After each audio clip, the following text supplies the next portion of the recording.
Hi, my name is Daron from Property Partners, and I've been in the real estate industry for well over 10 years and have transacted more than 500 over cases. So today we'll be covering a HDB to HDB case, and it's called a contra case. So what I mean by that is that for a contra case to take place, everything has to be under the purview of HDB. Your existing property, your existing HDB flat must be under a HDB loan or must be fully paid. And the next HDB that you buy must also be under a HDB loan or must be fully paid. So long there is a bank involved or so long there's a private law firm involved, this thing called contra you will not be eligible for. So assuming that you have already found a buyer for your place and then you have already seen the property that you like as well. So assuming all stars align, you are able to do a contra case, this is how it will look like. While you're issuing the option to your house, you are also receiving the option of the next property that you're buying. So let's start with the selling first. So for the selling of the property, you will receive the $1,000 option fee, which means to say that you have granted the option to the buyer buying your house. From there, the buyer has a 3 weeks period to decide whether do they want to proceed. So let's move on to the buying. Likewise, you will also put in a $1,000 option fee for the buying, and likewise, you also have a same 3 weeks period to decide whether do you want to exercise the option. So of course, in between, there are other things to do as well, one of which is your valuation of the property that you're buying. So there will be a $120 fee that is payable by the buyer, which is you. So moving back to the selling again, upon the buyer exercising your property, which means to say that they pay you the $4,000 exercise fee, you can likewise also go and exercise the purchase of your property as well and pay $4,000 to the seller of the property that you are buying. Both transactions will be submitted concurrently to HDB. And to do that, of course, your agent will guide you to do the online resale application.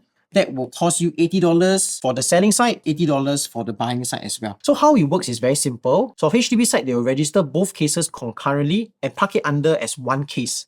Meaning to say both cases will run concurrently.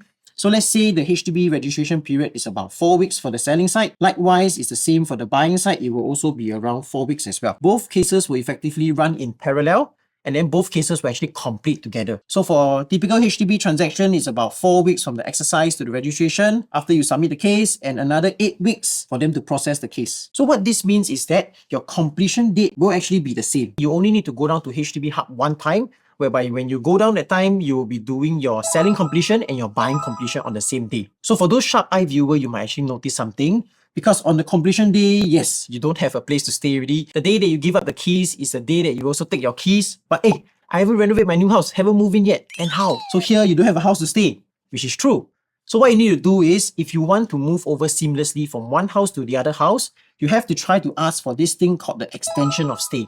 So when do you ask for this? You actually ask for this way before even you enter into the option to purchase. Okay, so if you successfully have that, you will get a 3 months extension of stay after the completion of your HDB flat. So you will have exactly 3 months period to renovate your house. During the whole resale transaction process, at the time, do inform your ID, do inform your contractor in advance so that they can plan for the renovation to be done within these 3 months. This is how you can move from one house to the other house smoothly if you are doing a HDB contra case. So of course, there are so many things to take note in a contra transaction, but one very important thing to take note is that there can only be one party doing contra in the entire transaction. In a contra transaction, there will be 3 parties: Party A, Party B, Party C.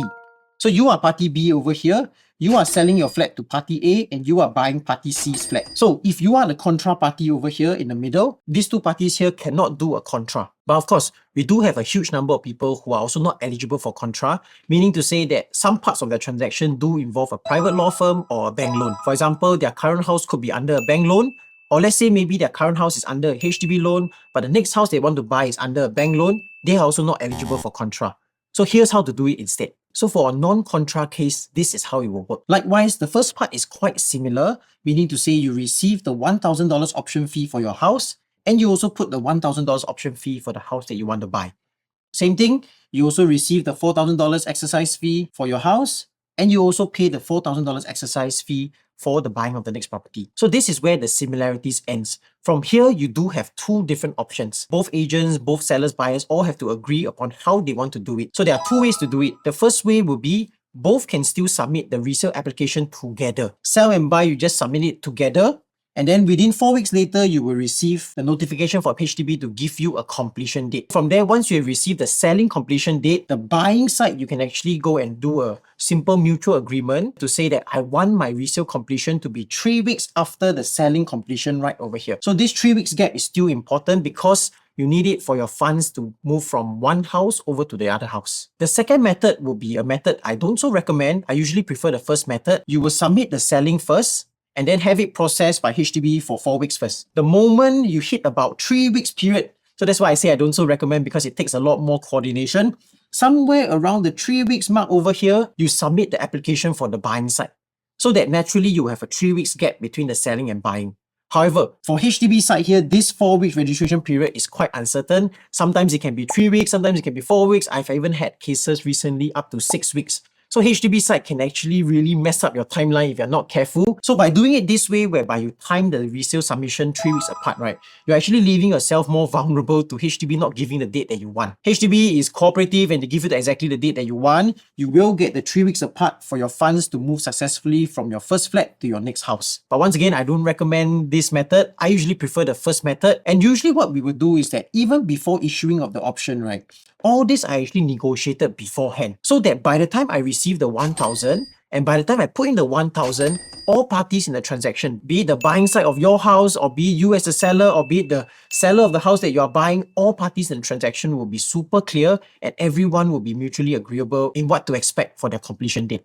So yeah, this is one way to really mitigate the entire timeline to make sure that this whole thing is smooth.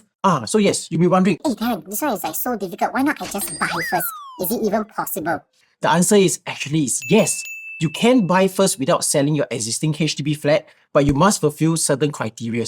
Okay, so the good thing about selling a HDB and buying another HDB is that you're not required to pay any ABSD, because IRAS is the one that knows that you're obliged to sell away the current one. So yes, you can buy first without incurring ABSD, and you can buy first without selling your place, but you must have a few things. So for the buying side, assuming you're taking a bank loan, you will definitely need the 25% cash and CPF down payment that you cannot use from your current house. It means out of pocket, you must have your 5% cash and up to 20% CPF if you have. So on top of that, you must be able to pay your stamp duties first, be it in cash or CPF. Must be able to pay the legal fees first, be it in cash or CPF. And on top of that, you must be able to also loan up to 75% as well. Okay, in the event you have a shortfall, let's say you are only able to loan up to 60%, that means to say that the additional 15% that your shortfall also must be down paid via cash or CPF. So this method definitely is possible, but that means you need to have an outlay of 25%, stamp duty, legal fees, and up to 75% down payment. So how do you know which method is better for you? Every situation is unique, so do feel free to contact my number on the screen. We'll be happy to analyze the situation to tell you what's best.